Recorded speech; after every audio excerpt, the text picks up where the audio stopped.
स्वागत आहे पुन्हा एकदा आपलं मराठीमध्ये विज्ञान या यूट्यूब चॅनलवरती. मित्रांनो, मागच्या भागामध्ये आपण धातू आणि अधातूचे भौतिक गुणधर्म, रासायनिक गुणधर्म बघत आहोत. तर याच्यामध्ये जो उर्वरित भाग आहे तो आज आपण कंटिन्यू करणार आहोत. क्रियाशीलतेची श्रेणी या ठिकाणी दिलेली आहे.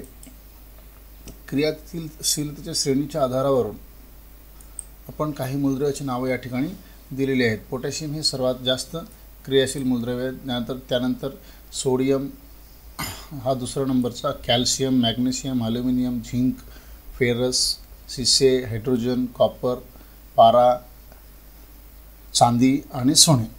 तर अतिक्रियाशील मूलद्रव्य, कमी क्रियाशील मूलद्रव्य आणि कमीत कमी क्रियाशील या मूलद्रव्यामध्ये यांचं वर्गीकरण करण्यात आलेलं आहे. तर आता काही मूलद्रव्याचे इलेक्ट्रॉन स्वरूपण दिलेलं आहे. इलेक्ट्रॉन स्वरूपण आपण नवीमध्ये शिकलेलो होतो. नवीमध्ये इलेक्ट्रॉन स्वरूपण म्हणजे काय, किंवा आपण त्याच्या बेसिकच्या पहिलं आलो तर आपण अणुक्रमांक कशाला म्हणावं, अणुभार कशाला म्हणावं, किंवा अणूमधील इलेक्ट्रॉनची संख्या किती असते, कक्षा कशाला म्हणतो आपण, के कक्षा, एल कक्षा, एम कक्षा. तर हे आपण थोडंसं बेसिक आपण गेल्या वर्षी शिकलेलो आहोत. तर ह्या वर्षी आपण काय शिकणार आहोत की मूलद्रव्यांचे इलेक्ट्रॉन स्वरूपण. आपण जसं की इथं काही मूलद्रव्यांची नावं दिलेली आहेत. आता मूलद्रव्याचं वर्गीकरण केलेलं आहे, प्रकार केलेला आहे. तर निष्क्रिय वायू मूलद्रव्य वेगळे, पुन्हा नंतर धातू वेगळे आणि अधातू वेगळे. तर या ठिकाणी निष्क्रिय वायूमध्ये तीन प्रकारचे मूलद्रव्य दिले आहेत, हेलियम, निऑन आणि आर्गॉन. तर यांच्या कक्षा जे आहे, आता आपल्याला माहीत आहे हेलियमचा अणुक्रमांक नंबर किती आहे, 2 आहे. त्याची कक्षा, तर आपल्याला कक्षामध्ये आपल्याला माहीत आहे की के कक्षामध्ये जास्तीत जास्त इलेक्ट्रॉन किती असतात, 2 असतात. एल कक्षामध्ये जास्तीत जास्त किती असतात, 8 असतात. एम कक्षामध्ये किती असतात, 18 असतात. तर कक्षेमधील इलेक्ट्रॉनच्या क्षमतेवर आपण काय करत आहोत की त्या इलेक्ट्रॉनला डिवाईड करत आहोत. साधारणपणे इलेक्ट्रॉन स्वरूपण लिहित असताना आपण ते पाहिलेलं होतं. तर इथं काय आहे, काही मूलद्रव्याचे रासायनिक क्रियेमध्ये भाग घेणारे जे इलेक्ट्रॉन असतात त्याला आपण संयुजा म्हणतो.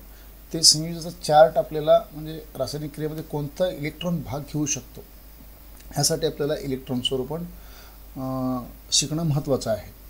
तर इथं ह्या चार्टमध्ये काय दिलं आहे की काही मूलद्रव्याचे इलेक्ट्रॉन स्वरूपण म्हणजे कोणत्या कक्षेमध्ये किती इलेक्ट्रॉन असतात. तर जनरल आपण याच्याबद्दल माहिती घेऊया. तर हेलियमचा याला अणुक्रमांक 2 असेल तर जसं आपल्याला माहिती आहे की प्रोटॉन जेवढे असतात तेवढेच इलेक्ट्रॉन अणूमध्ये असतात. तर अणुक्रमांक 2 आहे म्हटल्यानंतर त्याच्यामध्ये प्रोटॉनची संख्या 2 असणार, म्हणून त्याच्यामध्ये इलेक्ट्रॉनची संख्यासुद्धा 2 असणार. आणि त्याच्यामध्ये केमध्ये जास्तीत जास्त 2 इलेक्ट्रॉन बसतात. आणि आपल्याला माहीत आहे की निष्क्रिय वायूची एक व्याख्या आहे, किंवा निष्क्रिय वायू एक विशिष्ट गट आहे ज्याच्यामध्ये हे मूलद्रव्य जे आहेत निष्क्रिय वायू हे साधारणपणे रासायनिक क्रियेमध्ये भाग घेत नाहीत, म्हणजे त्यांच्या कक्षा पूर्णपणे कंप्लीट असतात. त्याला ऑक्टेट सेलसुद्धा म्हणतो, किंवा राजवायूसुद्धा आपण असे म्हणतो. तर हेलियम, निऑन, आर्गॉन हे तिन्ही मूलद्रव्य हे निष्क्रिय आहेत. त्यानंतर आपण खाली जर आलो आपण तर sodium, magnesium, aluminium, potassium, calcium हे धातू आहेत. तर ह्यांच्यासुद्धा अणुक्रमांक आणि त्याच्यामध्ये असलेली इलेक्ट्रॉनची संख्या आपण दिलेली आहे. अणुक्रमांक जेवढा असतो तेवढाच प्रोटॉन असतात आपल्याला माहीत आहे, आणि जेवढे प्रोटॉन असतात तेवढेच इलेक्ट्रॉन असतात हे सुद्धा माहीत आहे. तर ह्याची विभागणी, तर सोडियमची विभागणी जर बघितलं आपण तर पहिल्या कक्षेमध्ये किती इलेक्ट्रॉन आहेत, 2. के कक्षेमध्ये 2 इलेक्ट्रॉन आहेत. एल कक्षेमध्ये किती आहेत, 8 आहेत. आणि एम कक्षेमध्ये 1 आहे. मग हा एम कक्षेतील जे इलेक्ट्रॉन असतो त्याची त्या मूलद्रव्याची संयुजा असते, म्हणजे ज्या शेवटच्या कक्षेतील मूलद्रव्य जे इलेक्ट्रॉन असतात त्याला आपण त्या मूलद्रव्याची संयुजा असे म्हणतो. तर मॅग्नेशियमचं जर बघितलं आपण तर 2 इलेक्ट्रॉन शेवटच्या कक्षेमध्ये आहेत. ॲल्युमिनियमचं बघितलं तर 3 शेवटच्या कक्षेमध्ये इलेक्ट्रॉन आहेत. तर ही सर्व मूलद्रव्याची कक्षा जे आहेत ह्या कक्षेची माहिती ह्या इलेक्ट्रॉनिक स्वरूपणाच्या चार्टमध्ये दिलेली आहे. तर इथं आता आपण खाली जर आलो अधातूकडे, तर अधातूमध्ये सुद्धा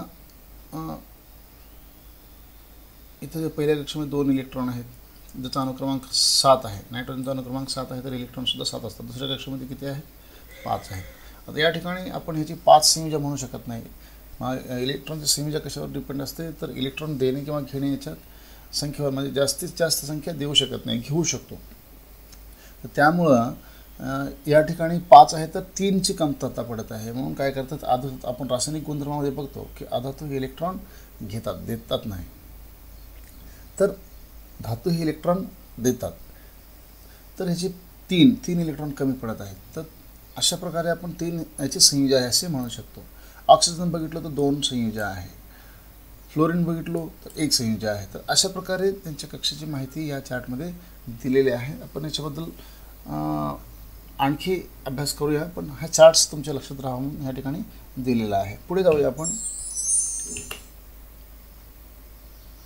आयोनिक संयुगाचे गुणधर्म. आता आयोनिक संयुग कशाला म्हणतात? आयॉनची देवाणघेवाण होणे, आयॉनची देवाणघेवाण होणे, आदला बदल होणे, त्याला आपण आयनिक संयुग म्हणतो. तर आयनिक संयुगाचे उदाहरण आपण जर बघितलो तर एक मॅग्नेशियम क्लोराईड म्हणू शकतो, मॅग्नेशियम क्लोराईड किंवा सोडियम क्लोराईड. हे मॅग्नेशियम क्लोराईड आणि सोडियम क्लोराईड जे आहेत ते काय आहेत? दोन्ही हे आयनिक संयुगाची उदाहरणं आहेत. म्हणजे आता आपण जर बघितलो तर सोडियमला कुठला चार्ज असतो? धनभार असतो. सोडियम धातूला धनभार असतो आणि क्लोरीनला ऋण असतो. तर हे जे आयनची देवाणघेवाण होऊन जे संयुग बनतो त्याला आपण आयनिक संयुग असे म्हणतो. तर ह्या आयनिक संयुगाचे गुणधर्मामध्ये पहिला पॉईंट आहे भौतिक स्वरूप. जे आयनिक संयुग आहे ते खुण्या रूपामध्ये असतात. साधारणपणे ही संयुगे घन रूपामध्ये आणि काही कठीण असतात. घन रूपामध्ये आपल्याला मीठ माहीत आहे, तर मीठ हे एक आयनिक संयुग आहे, तर ते घन रूपात असतात आणि कठीण असतात. कारण यामधील धन आयन्स आणि ऋण आयन्स यांच्यामध्ये जास्त आकर्षण बल असते. कठीण असण्याचं कारण काय आहे की धन आयन्स आणि ऋण आयन्स यांच्यामध्ये जास्त आकर्षण असते.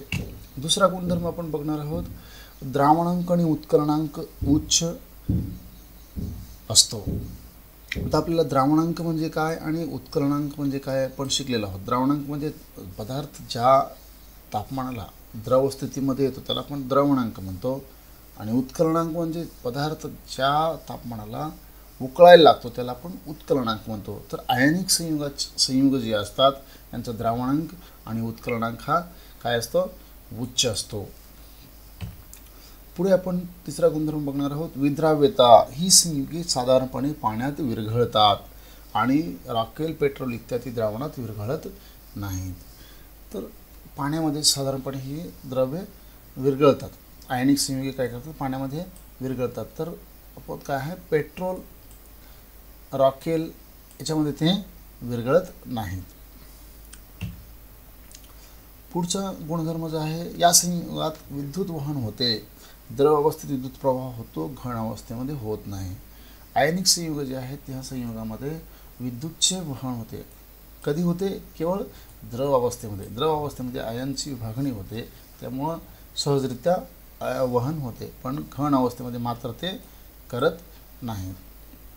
तर हे आयनिक संयुगाचे काही गुणधर्म आपण या ठिकाणी बघितलेलो आहोत. तर आपण पुढे बघणार आहोत धातूंचे आढळ. धातू अधातूच्या गुणधर्मामध्ये आता आपण बघितलो की धातूचे भौतिक गुणधर्म बघितलो, अधातूचे भौतिक गुणधर्म, धातूचे रासायनिक गुणधर्म, धातूची श्रेणी बघितलो. आता आपण धातूचे आढळ. आता धातू कुठे आढळतो, आपल्याला कोण्या स्वरूपात आढळतात, त्याच्या काय काय प्रोसेस आहेत आपण बघणार आहोत. धातूचे प्रमुख स्रोत पृथ्वीचे भूकवच. आपण त्याच्यावर राहतो त्याला आपण भूकवच म्हणतो. तर सर्वात जास्त धातू जे आहे त्याचं मुख्य स्रोत काय आहे? आपली पृथ्वी आहे. पृथ्वीच्या भूकवचामध्ये नैसर्गिकरित्या आढळणाऱ्या मूलद्रव्ये किंवा संयुगांना खनिजे असे म्हणतात. पृथ्वीच्या भूकवचामध्ये, पृथ्वीच्या शिलावरणामध्ये किंवा भूकवचामध्ये नैसर्गिकरित्या आढळणाऱ्या संयुगांना आपण काय म्हणतो? खनिजे असे म्हणतात. पुन्हा ज्या खनिजापासून फायदेशीररित्या धातूचे निष्कासन करता येते त्या खनिजांना धातुके असे म्हणतात. धातूचे निष्कर्षण म्हणजे धातू मिळण्याची प्रक्रिया, ज्याला आपण निष्कर्षण म्हणतो, एक्सट्रॅक्शन ऑफ मेटल्स म्हणतो. निसर्गामध्ये धातू वेगवेगळ्या स्थितीमध्ये आढळतात, काही मुक्त स्वरूपात तर काही संयुग स्वरूपात. आता आपल्याला जे दागिने आहेत किंवा इतर धातू जे आहेत, तर लोह असेल, तांबे असेल, ॲल्युमिनियम असेल, सोने असेल, चांदी असेल, पारा असेल, हे सर्व धातू आपल्याला एकाच स्थितीमध्ये मिळत नाहीत, त्यांचे रूप वेगवेगळे असतात. म्हणजे त्यांच्यासोबत दुसरे काही घटक असतात, ते आपल्याला एकतर शुद्ध रूपातही मिळत नाहीत आणि एकतर संयोग रूप, त्याच्या स्थितीवर अवलंबून असते. म्हणून आपण असं म्हणू शकतो की धातू हे वेगवेगळ्या स्थितीमध्ये आपल्याला आढळतात. Potassium, manganese, sodium, calcium, magnesium, chlorine हे धातू संयुग स्वरूपात आढळतात. तर ऑलमोस्ट ऑल सर्वच धातू संयुग स्वरूपामध्ये आढळतात. फक्त सोने आणि पारा हे त्याच्यासोबत संयुगाचं प्रमाण कमी असतं. तर जास्तीत जास्त स्वरूपामध्ये ऑक्साईड्स, सल्फाईड आणि कार्बोनेट हे सर्व धातू जे आहेत जास्तीत जास्त कोण्या खनिजाच्या रूपामध्ये आढळतात, तर ऑक्साईड्स म्हणजे धातूसोबत ऑक्सिजन असेल, सल्फाईड म्हणजे धातूसोबत सल्फर असेल, किंवा धातूसोबत CO3 असेल, कार्बोनेट असेल. तर ह्या जास्तीत जास्त 3 स्वरूपामध्ये धातू आपल्याला आढळतात. जास्तीत जास्त मूलद्रव्य हे ऑक्साईड स्वरूपात मिळतात, कारण ऑक्सिजन मूलद्रव्य जास्त क्रियाशील असून ते पृथ्वीवर मुबलक प्रमाणात आहे. तर या सल्फाईड आणि कार्बोनेटपेक्षा जास्तीत जास्त धातू जे आहेत ऑक्साईड स्वरूपामध्ये आढळतात, कारण पृथ्वीवर किंवा पृथ्वीच्या भूकवचामध्ये ऑक्सिजनचं प्रमाण जास्त आहे, म्हणून ऑक्साईड स्वरूपामध्ये जास्तीत जास्त आढळतात. क्रियाशीलतेच्या आधारावर कमी क्रियाशील, साधारण क्रियाशील आणि जास्त क्रियाशील आपण बघितलेलो आहोत. तर धातूला आपण वर्गीकरण केल्यानंतर आता आपण वरील कमी क्रियाशील म्हणजे पारा असेल, सोने असेल, चांदी असेल असं आपण म्हणू शकतो. साधारण क्रियाशील नंतर तांबे असेल, लोह असेल, जस्त असेल असं आपण म्हणू शकतो. जास्त क्रियाशील असेल तर पोटॅशियम असेल, सोडियम असेल. हे सर्व धातूला आपण काय केलेलं आहे, वर्गीकरण केलेलं आहे आणि विभागणी करून त्याचा पुढचा पॉईंट आपण बघणार आहोत. धातुका एक छान चार्ट आहे. ह्या चार्टच्या सहाय्याने आपण धातुकापासून किंवा खनिजापासून धातू कशा पद्धतीने आपण मिळवू शकतो हे बघणार आहोत. तर खनिजे किंवा धातुका दोन्हीचा अर्थ एकच आहे.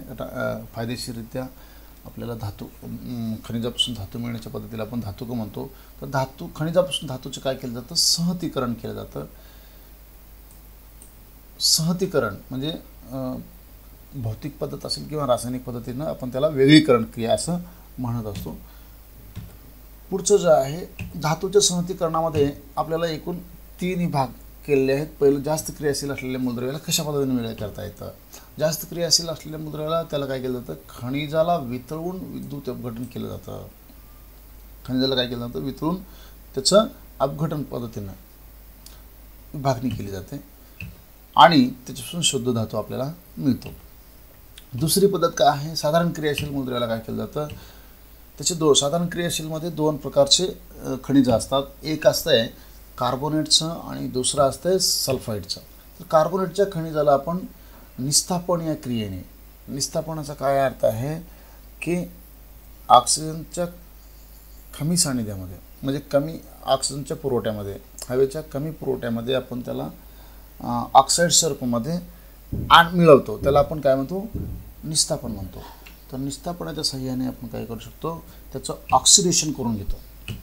कार्बोनेटचं खनिजाचं काय करून घेतो, ऑक्सिडेशन करून घेतो, ऑक्साईड्स करून घेतो. ऑक्साईडच्या रूपामध्ये करून घेऊन त्याचं क्षपण केलं जातं. क्षपण केल्यानंतर धातूचं आपल्याला शुद्ध रूपात मिळतो. सेम दुसऱ्या ह्याच्यामध्ये साधारण क्रियाशीलमध्ये आणखी एक एक्झाम्पल आहे सल्फाईड. सल्फाईड खनिजाला ऑक्सिजनच्या जास्त जर ऑक्सिजन पुरवठा देऊन त्याच्यापासून सुद्धा आपण काय केलं पाहिजे, धातूचे ऑक्साईड्स मिळवले पाहिजे. म्हणजे दोन्ही कार्बोनेट असू द्या, सल्फाईड्स असू द्या, दोन्ही खनिजाला आपण काय करणं गरजेचं आहे, ऑक्साईड्स रूपामध्ये घेणं गरजेचं आहे. ज्यावेळेस ऑक्साईड्स रूपामध्ये आपण घेतो त्यावेळेस ते आपल्याला क्षपण करून शुद्धीकरण करायला सोपं होतं. पुढचा पॉईंट आहे कमी क्रियाशील मूलद्रव्ये. कमी क्रियाशील मूलद्रव्याचं काय, जास्तीत जास्त सल्फाईडच्या रूपामध्ये खनिज आढळतात आणि त्याला आपण काय करतो, भाजणी या प्रक्रियेनं विभाजन करून घेतो आणि त्याच्यापासून धातू मिळवून त्याचं शुद्धीकरण करतो. तर ह्या चार्टच्या सहाय्याने आपण एक असं म्हणू शकतो की जास्त क्रियाशील, कमी क्रियाशील आणि साधारण क्रियाशील या धातूला आपण कोणत्या कोणत्या पद्धतीने वेगळं करू शकतो. पुढचा पॉईंट आहे धातूची संपन्न अवस्था, धातुकाची संपन्न अवस्था. तर काही याच्यात डेफिनेशन्स आहेत, काही टर्म्स आहेत. धातूची संपन्न अवस्था म्हणजे काय, धातू शुद्धीकरण करता कुठल्या कुठल्या क्रिया केल्या जातात. तर गँग म्हणून एक व्याख्या आहे. कशाला आपण, जमिनीमधून काढलेल्या धातुकाच्या खनिजामध्ये मोठ्या प्रमाणात माती, वाळू इत्यादी अशुद्ध पदार्थ असतात, त्यांना आपण गँग म्हणतो. धातुकाबरोबर मी म्हटलं होतं, धातुका सिंगल आपल्याला वेगवेगळ्या स्वरूपात किंवा शुद्ध रूपात मिळत नाहीत, तर त्याच्यासोबत काही घटक येतात, त्या घटकाला आपण काय म्हणतो, गँग म्हणतो. वाळू, माती, वाळू किंवा इतर शुद्ध अशुद्ध पदार्थ असतात, त्याला आपण काय म्हणतो, गँग असे म्हणतो. गँगपासून धातू वेगळे करताना वेगवेगळे तंत्रज्ञान वापरून त्याचे वेगळीकरण करता येते. कमी क्रियाशील धातूचे निष्कर्षण. आता आपल्याला काही करायचे की किंवा विशिष्ट धातूचे कमी क्रियाशील किंवा जास्त क्रियाशील हे धातू जे आहेत त्यांचं काय करणं गरजेचं आहे, वेगळीकरण करणं गरजेचं आहे.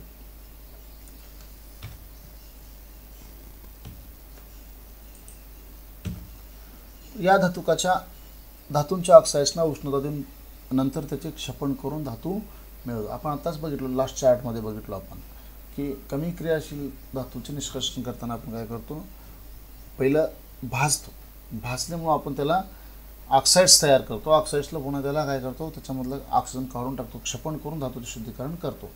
तर या ठिकाणी दिलेलं आहे की या धातूच्या ऑक्साईड्सना उष्णता देऊन नंतर त्याचे क्षपण करून धातू मिळवतात. उदाहरणार्थ सिन्नाभार हे पाऱ्याचं काय आहे, धातूक आहे. पारा मर्क्युरिक सल्फाईड म्हणतो आपण, हे पाऱ्याचे एक धातूक आहे. त्याला हवेत उष्णता दिली असता पहिल्यांदा मर्क्युरिक ऑक्साईड्स, हवेमध्ये उष्णता दिली असता काय तयार होते, मर्क्युरिक ऑक्साईड्स तयार होते. त्याला आणखी उष्णता दिली असता त्याचे क्षपण होऊन पारा मिळतो. त्याचं एक्झाम्पलच्या सहाय्याने आपण समजू शकतो की या ठिकाणी हे काय आहे, सिन्नाभार दिलेला आहे 2HgS सॉलिड रूपामध्ये आहे, प्लस ऑक्सिजनसोबत काय केलं जातं, त्याला उष्णता दिली जाते. उष्णता दिली असता त्याचं काय तयार होतं, ऑक्साईड्स तयार होते, मर्क्युरिक ऑक्साईड्स तयार होते आणि सल्फर ऑक्साईड मिळतो. परत त्याला उष्णता दिली असता ह्या मर्क्युरिक ऑक्साईडला उष्णता दिली असता काय तयार होते, Hg वेगळा होतो, म्हणजे पारा वेगळा होतो आणि ऑक्सिजन वेगळा होतो. त्याचप्रमाणे तांबे हे सुद्धा उष्णता देऊन मिळवता येते. त्याचं एक एक्झाम्पल सुद्धा दिलेलं आहे, कॉपर सल्फाईड किंवा क्युप्रस सल्फाईड म्हणतो आपण याला. त्याची ऑक्सिजनसोबत उष्णता दिली असता काय तयार होते, कॉपर ऑक्साईड्स आणि सल्फर डायऑक्साईड तयार होतो. त्याच कॉपर ऑक्साईडला म्हणजे पहिला आपल्याला प्रत्येक धातूला शुद्धीकरण करत असताना त्याच्या ऑक्साईड्समध्ये केल्यानंतरच आपल्याला शुद्धीकरण करायला सोपं होतं.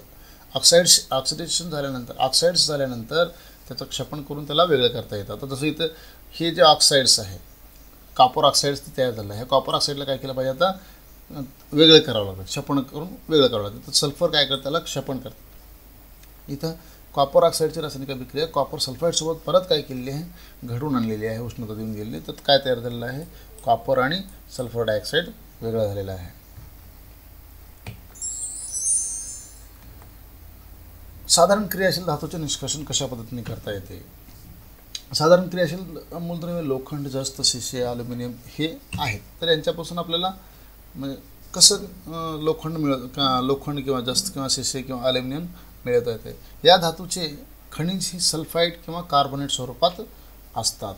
तर या हे साधारण क्रियाशील जे आहेत तर यांचे खनिजाचे नाव कोणत्या रूपामध्ये असतात, सल्फाईड किंवा कार्बोनेटच्या रूपामध्ये असतात.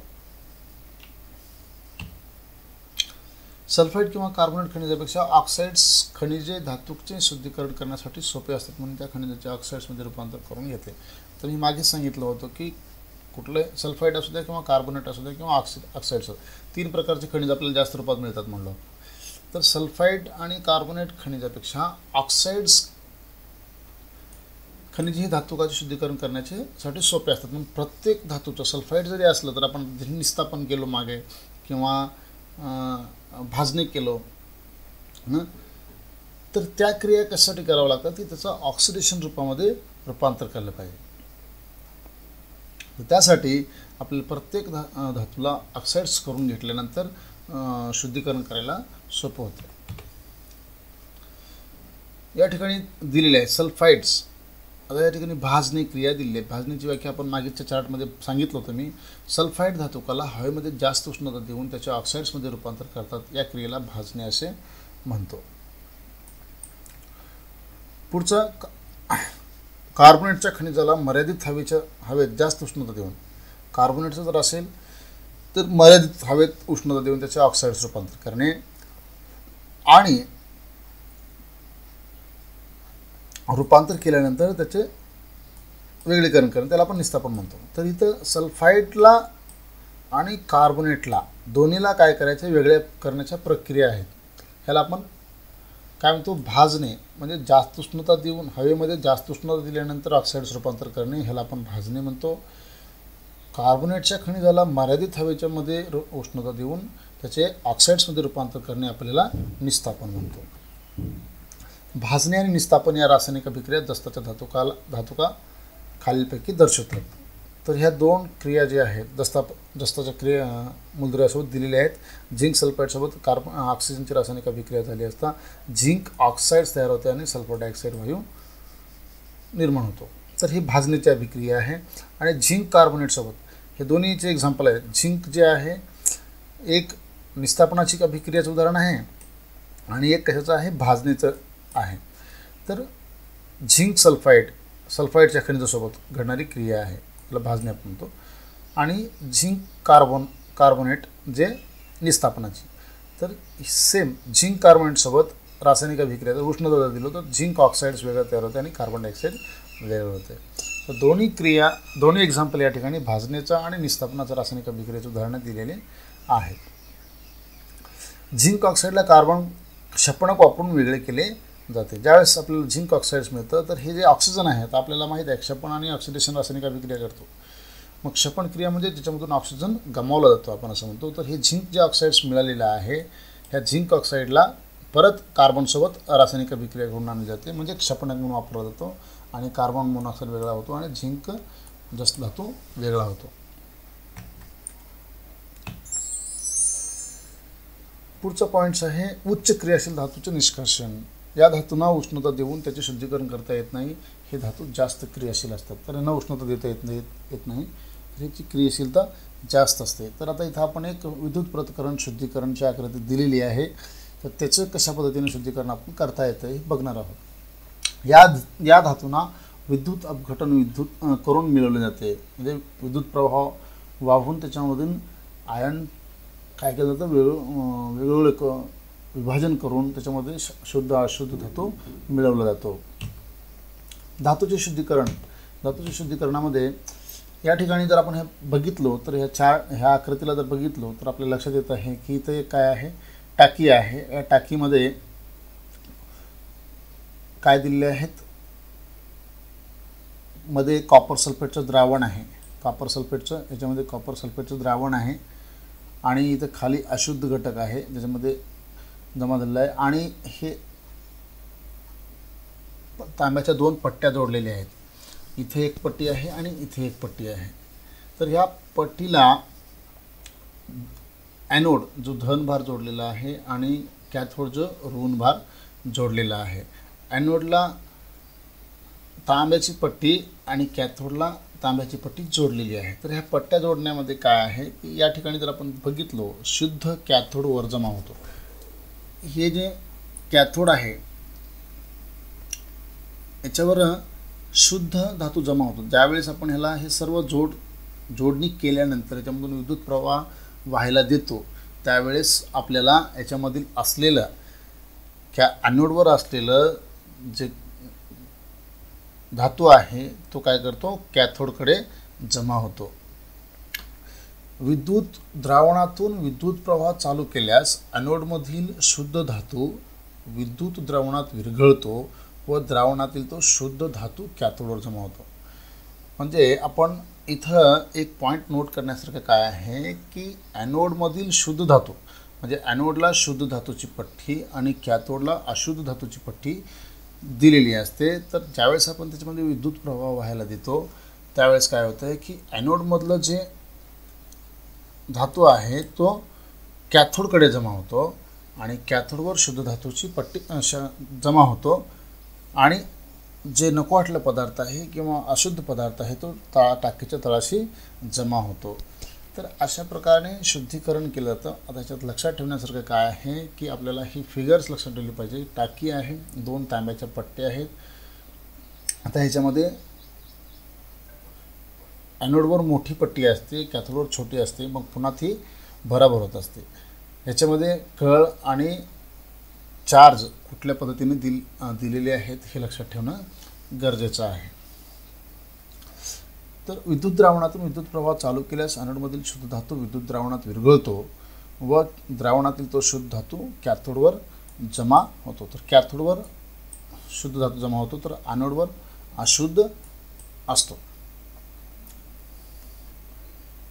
तर अशा प्रकारे आपण काय करू शकतो की उच्च क्रियाशील धातूचे निष्कर्षण करता येते. शेवटचा पॉईंट आहे गंज. गंज आपण मागच्या धड्यामध्ये शिकलो. तर धातू हवेशी व पाण्याशी रासायनिक अभिक्रिया करून त्याला तपकिरी रंगाचे आवरण तयार करते, त्याला आपण गंजणे असे म्हणतो.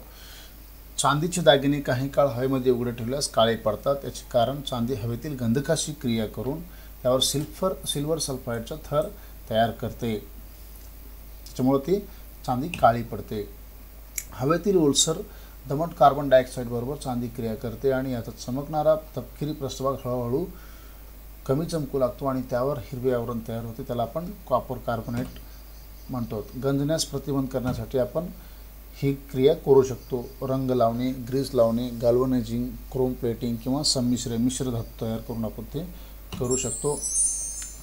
तर मिश्र धातूच काय करावा लागतो तर धातूची ड्युरेबिलिटी वाढवण्यासाठी किंवा धातू जास्त उपयोगात येण्यासाठी आपण मिश्र धातूचा वापर करू शकतो. तर मिश्र धातूची एक व्याख्या आहे, 2 किंवा अनेक धातू किंवा अधातू यांच्या एकजनसी मिश्रणाला आपण काय म्हणतो, मिश्र धातू असं म्हणतो. धातू असेल किंवा धातू अधातू असेल त्यांचं जर एकजनसी मिश्रण केलं आपण त्याला आपण मिश्र धातू म्हणतो. एकजनसी मिश्रणाचा अर्थ आपण 9वी मध्ये शिकलेला आहोत की ज्या मिश्रणाला वेगळं करता येत नाही त्याला आपण एकजनसी मिश्रण असे म्हणतो. तर काही मिश्र धातूची उदाहरणे आपण या ठिकाणी बघणार आहोत. पदार्थ गंजू नये म्हणून किंवा धातूचे गुणधर्म बदलण्यासाठी मिश्र धातूचा उपयोग केला जातो. तर मिश्र धातू, लोखंडाचे मिश्र धातू या ठिकाणी मी काही दिलेले आहेत. स्टेनलेस स्टील हे एक मिश्र धातू आहे, निकेल स्टील हे एक मिश्र धातू आहे, अल्निको, इन्व्हर स्टील, निक्रोम स्टील हे काही घटक आहेत. स्टेनलेस स्टीलमध्ये लोखंड, कार्बन, निकेल, क्रोमियम याचा उपयोग वैद्यकीय उपकरणामध्ये केला जातो. निकेल स्टीलचा उपयोग निकेल स्टीलमध्ये लोखंड आणि निकेल असते, त्याचा उपयोग भांडे, छिद्रे पाडणारी उपकरणे तयार करण्यासाठी. अल्निको ज्याचा उपयोग ज्याचं घटक लोखंड, निकेल, कोबाल्ट, ॲल्युमिनियम आहे, ज्याचा उपयोग चुंबक बनण्यासाठी केला जातो. इन्व्हर स्टील लोखंड, निकेल, कार्बन आहे, ज्याचा उपयोग लंबक बनण्यासाठी केला जातो. निक्रोम लोखंड, निकेल, क्रोमियम विद्युतधारा तयार करण्यासाठी केला जातो.